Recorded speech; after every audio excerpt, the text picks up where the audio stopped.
Hey everyone, welcome back. We're about to go deep on something today that might change how you think about poverty. We're going to be looking at the research that connects financial hardship with its impact on how our brains work, cognitive function. Yeah, it's really interesting research that goes way beyond just the obvious challenges of not having enough money and looks at how worrying about finances can actually change mental processes. Exactly. And to help us unpack all of this today, we've got two sources. A research article called Poverty Impedes Cognitive Function, published in Science magazine, and a super helpful editor summary that breaks it all down. And these sources raise a really interesting question.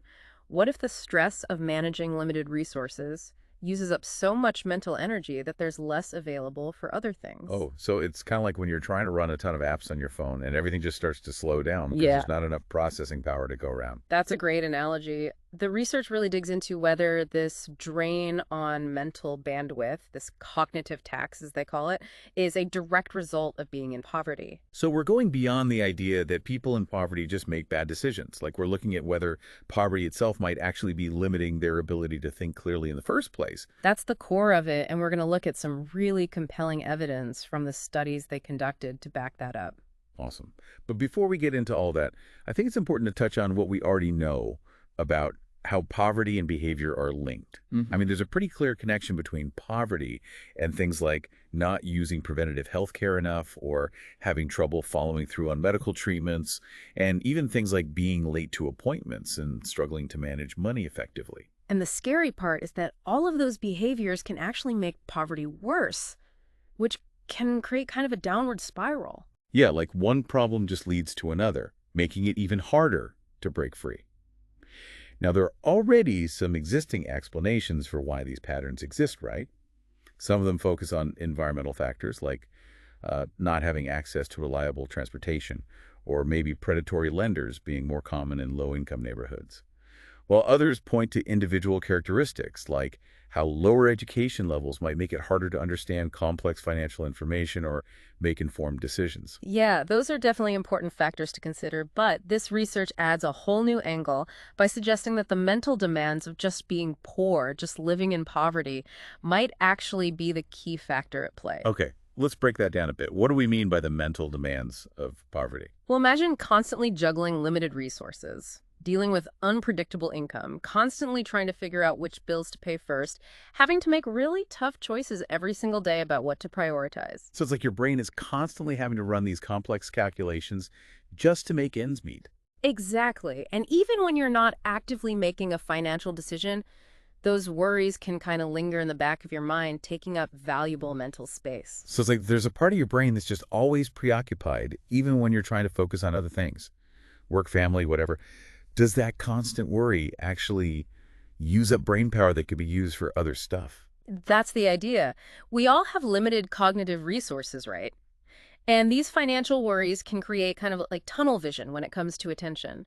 The researchers use this great analogy where they say if an air traffic controller is laser focused on two planes about to collide, they might miss other important details on their radar. So for someone living in poverty, that constant financial pressure might be like having those two planes about to collide all the time, making it harder to see anything else clearly. That's exactly what the research is suggesting. Yeah. And to test this idea, they designed two very different but complementary studies. Good. Let's start with the first one. You mentioned something about a mall experiment, which sounds pretty interesting. What was that all about? Well, they went to a mall in New Jersey and recruited shoppers with a mix of income levels to participate in this experiment. It's a good mix of people. Exactly. And then they presented them with these hypothetical financial scenarios, like imagine you have to pay for an unexpected car repair. Something most of us can probably relate to at some point, unfortunately. Right. Now, here's the key part. They changed the cost of these scenarios to create a hard condition with high costs and an easy condition with low costs, like needing a $1,500 repair versus needing a $150 repair. Okay, so the same problem, just different levels of financial burden. Did they ask the participants how they would handle the situation? Exactly. They wanted people to really think through the implications. Then, while the participants were still considering the scenario, the researchers had them take two cognitive tests. To kind of test their mental agility in different ways. Yeah.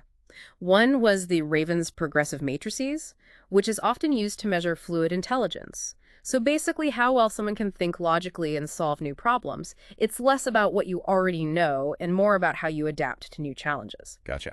And the other test? The second one measured cognitive control. So your ability to focus and not be impulsive, kind of like choosing a salad over a burger when you're trying to eat healthy. So like willpower for your brain. What happened when they compared how the different income groups performed on the tests? Well, in the easy condition, where those financial scenarios weren't as stressful, there wasn't a big difference between how people did. Both lower and higher income participants performed pretty much the same. Okay, that makes sense. But I bet things got more interesting in the hard condition with those bigger financial hurdles. What happened there? You got it. When they were faced with those tougher financial scenarios, the lower income participants had a significant drop in how they did on those tests. Oh, wow. So their scores actually went down? Yep, noticeably. While the higher income folks were basically unfazed. Exactly. Their scores stayed pretty much the same across both conditions, almost as if the financial burden didn't even register. Wow, so that's a pretty big difference. Couldn't it just be that the lower income participants weren't as good at math, and that's why they struggled more with the hard scenarios? That's a good point, and the researchers thought about that too. They actually ran a control experiment using the same numbers, but this time it was within non-financial scenarios. So instead of car repairs, it might be figuring out how many tiles you need to cover a floor or something like that. Same level of math, just different subject matter. Exactly. And in that control experiment, there was no difference in performance between the groups. Oh, interesting. So it wasn't the math itself that was tripping people up. It was specifically when the problem was about money. It seems like the financial worry really did have an effect. That's what the data suggests. And to double check this, they even offered financial incentives for getting the answers right. But even with money on the line, the lower income participants still performed worse when presented with that hard condition. It seems like the worry just overrode their motivation to earn extra cash. Okay, so the Mall experiment is super fascinating, but it is in a lab setting with hypothetical scenarios. How do we know that this applies to real-world situations where people are actually dealing with poverty every day? And that is where their second study comes in. For this one, they actually went all the way to India to study sugarcane farmers. Sugarcane farmers in India. Okay, now I'm really interested. Tell me more. Well, the interesting thing about sugarcane farmers in India is that they get their income annually after the harvest. So they naturally go through a cycle of being relatively poor before the harvest and then having more financial resources after they've sold their crops. Ah, so this gives them a real-world opportunity to study the same people under different financial conditions. Exactly. They used Raven's matrices again, and a modified version of that Stroop test to measure the farmer's cognitive function, both before and after the harvest, to see if their mental performance changed based on whether they were in a better or worse financial position. Okay, I'm on the edge of my seat. What did they find? Well, the results were really remarkable. The same farmers actually showed a significant improvement in their cognitive function after the harvest when they had more money compared to before the harvest when they were dealing with more financial scarcity. Oh, wow. So once they had some money in their pockets, their brains seemed to work better. That's what the data is showing. And it wasn't just a small difference either. The effect size was comparable to like losing a whole night of sleep. Wow. That's a pretty big impact. But wait, couldn't there be other explanations for this aside from the money? Like maybe they were just physically exhausted from working the harvest before the first test. Harvesting sugarcane sounds like really hard work. It is. That's a really good point. And it's one that the researchers considered. Remember, they tested those farmers twice, once before the harvest and once after. But some of those pre-harvest tests were actually done after the physical labor of the harvest was over, but before they had received their payments. So they were still in a state of financial scarcity, even though the hardest physical work was already done. Exactly. And even then, those cognitive differences were still there. Okay, so it doesn't seem like it was just physical exhaustion. But what about the stress of the harvest itself? Maybe they were worried about their crops before the harvest, and that was affecting how they were thinking. That's another great question. But with sugarcane farming, the size of the harvest can usually be estimated pretty accurately well in advance, so there isn't as much uncertainty. Plus, if it was just anxiety, you would expect it to disappear once the harvest was over, even before they got paid, right? But the improvement in their thinking only happened after they actually had the money. Exactly.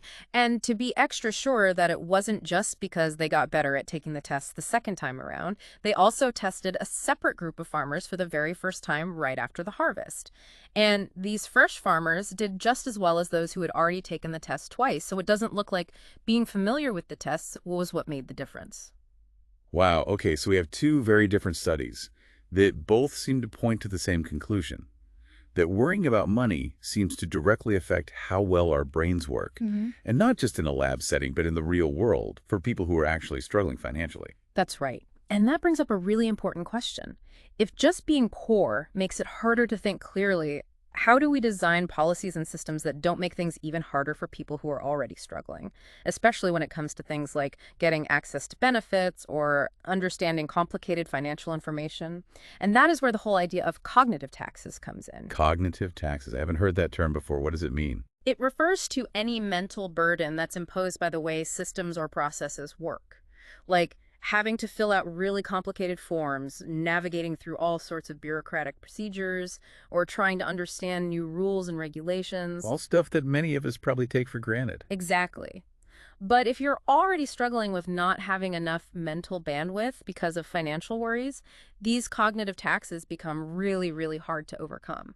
It's like asking someone to run a race carrying a heavy backpack while everyone else gets to run without one. So it's like adding extra weights to someone who's already carrying a heavy load. That's a good way to put it. The researchers are saying that policymakers need to be much more aware of these cognitive taxes, and they need to find ways to minimize them, especially for people with lower incomes who are already under a lot of financial pressure. So what would that look like in the real world? Like, what are some examples of how we could actually reduce those cognitive taxes? Well, one thing we could do is try to simplify systems and processes as much as possible. Like maybe instead of these really long and complicated forms for everything, we could have shorter, more straightforward versions. Or we could create online applications that actually guide people through the process step by step, which would make it a lot easier to understand and complete. It's all about user-friendly design, but specifically for people who might be experiencing cognitive overload. That makes a lot of sense. And couldn't we also provide more hands-on support to help people navigate these systems? Absolutely. Having trained staff available to answer questions and help people fill out those forms or applications could make a huge difference. And it's important to make sure that kind of support is easy to access and offered in a way that's sensitive to the challenges that people with low incomes are facing. It shouldn't add more stress or make people feel judged for needing help. Yeah.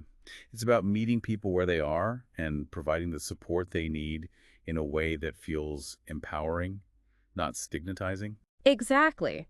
And another idea the researchers mentioned was using smart defaults. That means that the option that's most likely to be good for most people is automatically selected. So instead of having to sort through a ton of options and make what could be a difficult decision, you're automatically signed up for the plan that makes the most sense for your situation. That's right. This can be really helpful for decisions that are complex or require a lot of mental effort. It takes some of that mental load off so people can focus their energy on other things. And of course, people who have the time and energy can always opt out of the default and choose something different if they want to. But for those who are already feeling overwhelmed, the smart default makes sure that they're at least getting a decent outcome without having to use up a bunch of brain power just to figure out the best choice. It's a pretty simple but powerful way to nudge people toward better choices without actually limiting their freedom. So it seems like these are some really good ideas for how to make systems more fair and level the playing field a bit. But what about policies themselves? How can we use these findings to design and implement programs that are actually going to be helpful? Well, one really important takeaway is that we have to be a lot more thoughtful about timing when we're designing these programs. Right, we talked about that earlier, making sure that we're not asking people to make big decisions when they're already feeling really stressed out. Like trying to explain a really complex benefit program to someone who's worried about how they're going to pay their rent next month. Exactly. It's about recognizing that people's ability to think clearly fluctuates based on their circumstances, and we need to be sensitive to that when we're designing these policies and programs. For instance, if we're trying to encourage farmers to adopt new farming techniques, it might be more effective to offer training programs after the harvest when they're less worried about money. Or if we're trying to get people to save for retirement, maybe we should target those messages during times when they're likely to have a bit more financial flexibility. So it's not just about what we're offering. It's also about when and how we're offering it. We need to meet people where they are, both literally and mentally. Exactly. And I think this research really challenges the idea that people are always rational and consistently make logical decisions.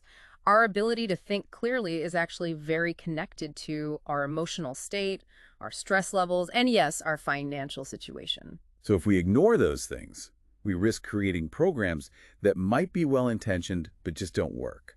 Absolutely. This research really opens up some new ways of thinking about the challenges that people living in poverty face. But it also makes me wonder if these cognitive effects might actually be relevant for people who wouldn't traditionally be considered poor. Oh, that's an interesting thought. What do you mean? Well, remember, the researchers define poverty as the gap between what people need and the resources they have to meet those needs. So even someone who's generally well off could feel those cognitive effects if they suddenly face a financial crisis like losing their job or having a really big medical bill. Exactly. So it's not just about your income, it's about the feeling of not having enough. Which means that anyone could experience these cognitive limitations under the right circumstances. It's not just a poor person problem. That's right. It's about the way our brains respond to scarcity. And it reminds us that we're all vulnerable to these cognitive effects and that empathy and understanding are really important when we're talking about these issues. That's a powerful insight. And it makes me wonder, if worrying about money can impact cognitive function this much, what does that tell us about the importance of financial literacy and early childhood interventions? That is a great question. Could we actually be perpetuating these cycles of poverty without realizing it by not paying enough attention to these cognitive burdens in our education and support systems? That's a really interesting thing to consider. Yeah, And it definitely highlights the need for more research in this area. for sure. We need to understand how these cognitive effects play out over time and what we can actually do to address them, both for individuals and for society as a whole. This has been such a great discussion so far. We've covered so much ground. Yeah, we've talked about the science behind these cognitive effects and how they might inform policy. And we've also touched on the human side of this, like how poverty can actually affect how we see the world. My mind is officially blown. Thanks for sharing your insights with us today. This has been really eye-opening. My pleasure. Thanks for having me. This has been a really great conversation. And to everyone listening out there, thanks for joining us on this deep dive. We'll be back soon to wrap things up and talk about some of the key takeaways from this research. Stay tuned.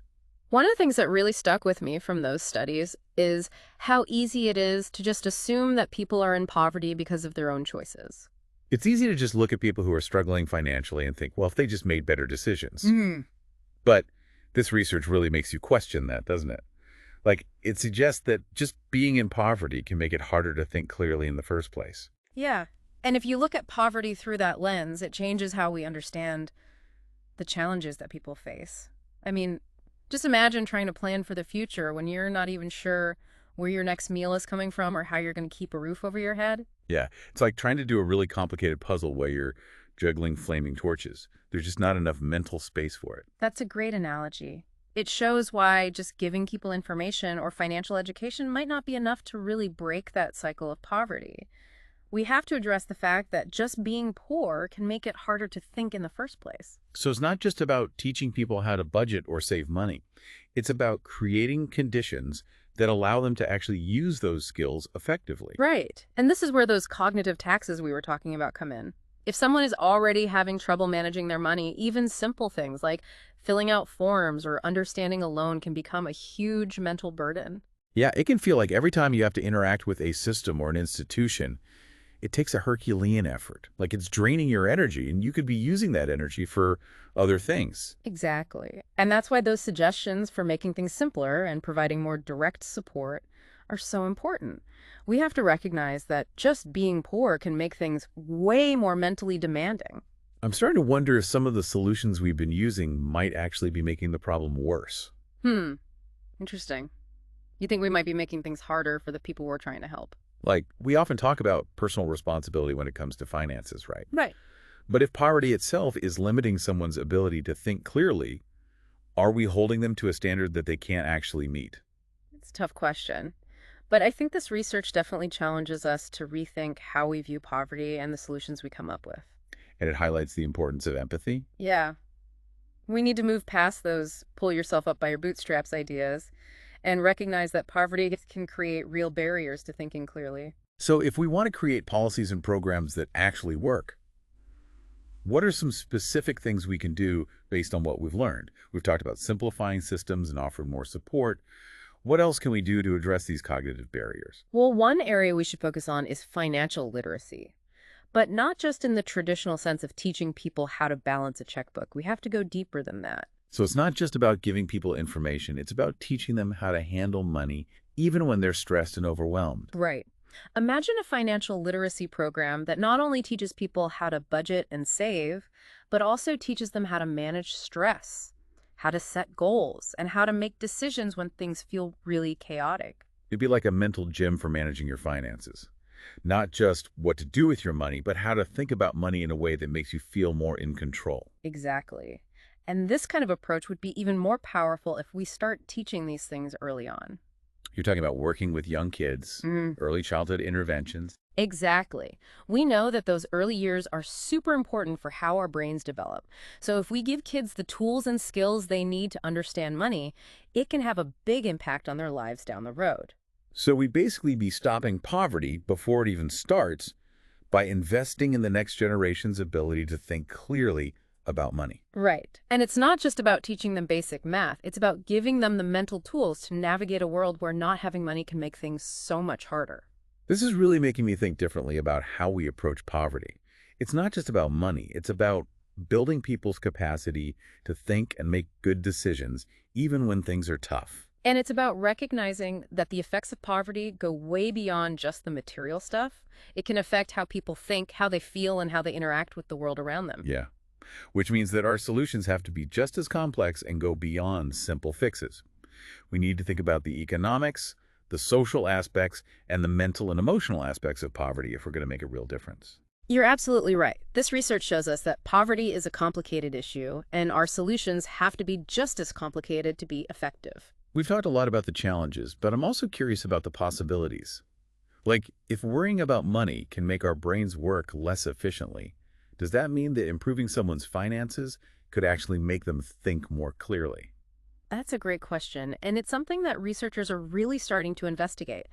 There's growing evidence that suggests when people are more financially stable, they actually perform better on cognitive tests and report feeling better overall. So it's not just about taking away the negative impacts, it's about helping people to reach their full potential. That's right. It opens up so many possibilities for creating programs and policies that don't just help people survive poverty, but actually help them thrive. For example, if we create policies that support more stable and reliable incomes, like a guaranteed basic income or those expanded earned income tax credits, could those actually improve cognitive function in the people who benefit from them? That's a really interesting idea, and it definitely deserves more research. We saw in their sugarcane farmers that when that financial pressure was lifted, their cognitive abilities improved. So just imagine what could happen if we could make that a reality for more people. It's like we're not just taking away a burden, but we're giving people's brains the space they need to work at their best. I love that way of putting it. It really gets to the heart of what we're talking about, and it brings up another really important point. All of these things are connected. You mean how poverty and mental health and cognitive function and overall well-being are all tied together? Exactly. We can't try to fix one without thinking about the others. It has to be a holistic approach that looks at the whole person and the systems they're part of. It's not just economics or psychology. It's about creating a world where everyone can be well and thrive. That's beautifully put. It's about recognizing that everyone deserves dignity and has potential no matter what their financial situation is. This makes me think about what you said earlier about how poverty can shape how we see the world. And how easily we can judge and blame people for their circumstances. Yeah, this research really challenges us to look beyond those simple explanations and see that poverty is actually a complex web of factors. And it shows how important it is to get rid of those harmful stereotypes and really try to understand what people are going through. This conversation has been incredible. We've covered so much ground. Yeah, from the science behind all of this to the reality of poverty and the potential for creating solutions that actually work. And we've only just scratched the surface. There's still so much more to learn about all of this. I'm already thinking about diving deeper into some of these questions, especially those early childhood interventions that could help break the cycle of poverty. Me too. There's a lot of room for more research and new ideas in that area. Well, I think it's time to wrap up this part of our deep dive. Sounds good. I'm looking forward to continuing the conversation. Me too. And to everyone listening, thank you so much for joining us on this journey. We'll be back soon with some final thoughts about this amazing research. Stay tuned. Welcome back to the Deep Dive. I don't know about you, but after that last conversation, my brain is still kind of processing everything. We've been talking about how poverty can act as a cognitive tax that limits mental bandwidth and actually makes it even harder to escape financial hardship. Yeah, it's been a pretty intense journey, hasn't it? We started in the lab with that Mall experiment and went all the way to the sugarcane fields of India, and I think the evidence is pretty clear. So what do you think is the biggest takeaway from all the research we've discussed? For me, it's realizing that poverty isn't just about a lack of money, it's about a lack of mental resources, too. Like, you can think of it as running a marathon but having weights strapped to your ankles. You might have the strength to do it, but those extra burdens are going to make it so much harder to get to the finish line. That's a really powerful way to think about it. It really shows why those traditional approaches to helping people out of poverty might not be enough. Like, we can't just focus on giving people money. We also have to figure out how to lighten that cognitive load. Exactly. We have to design policies and programs that consider how demanding it is to be poor mentally and offer support that goes beyond just the financial side of things. It's about giving people the tools they need to feel empowered, not just financially, but mentally and emotionally as well. So how do we actually do that? Yeah. We've talked about simplifying those complicated systems, providing more hands-on support, and really investing in financial literacy. What are some other concrete things we can do to create a fairer system for everyone? Well, I think one area that has a lot of potential is early childhood education. If we can equip kids with the right skills and tools from a young age, it could make a huge difference in how they deal with financial challenges later on in life. So it's kind of like giving them a mental head start, right? Yeah. Helping them have the skills they need before those cognitive taxes even start to weigh them down. Exactly. Think about it. Being able to plan and focus, to make good decisions. Those executive function skills are absolutely essential for managing money well. And those are skills that start developing early on, shaped by the experiences we have when we're young. So if we can make sure those early experiences are positive, especially for kids who are growing up in low-income families, we could be stopping poverty in its tracks. Precisely. It's not just about teaching them their ABCs and 123s. It's about giving them the mental tools they need to succeed in a world where money can make such a big difference. This is really changing how I think about fighting poverty. It's not just about giving people money. It's about giving them the mental resources and support systems they need to free themselves from those burdens on their thinking. And it's about recognizing all the potential that might be hidden because of the constant stress of living with very little. Just imagine all the innovation, all that creativity, all the brilliant ideas that are out there but are being held back because people are so worried about money. If we could relieve some of that pressure, imagine what people could achieve. It's like we wouldn't just be leveling the playing field, Yeah. but also making it possible for everyone to reach their full potential, no matter where they started. That's a beautiful way to put it. And I think this research shows us that it's possible. We have to use what we've learned to build a world that's fairer and more just. A world where everyone has a real chance to not just survive, but actually thrive. That's a powerful thought. And to all of you listening, if you're feeling weighed down by money worries, please know that you're not alone in this. And more importantly, it's not your fault. These are real burdens that affect all of us to some extent. But when we understand the science behind it, we can start to come up with solutions. We can push for policies that reduce those cognitive taxes support programs that teach people how to manage their money and build resilience, and invest in early childhood programs that give kids the best possible start in life. And we can start by changing how we think about poverty. Instead of judging and blaming, we need to be more understanding and compassionate about the challenges that people are facing. Because in the end, this isn't just about money. It's about human potential. It's about making sure that everyone has the opportunity to thrive. That's an amazing message to end on.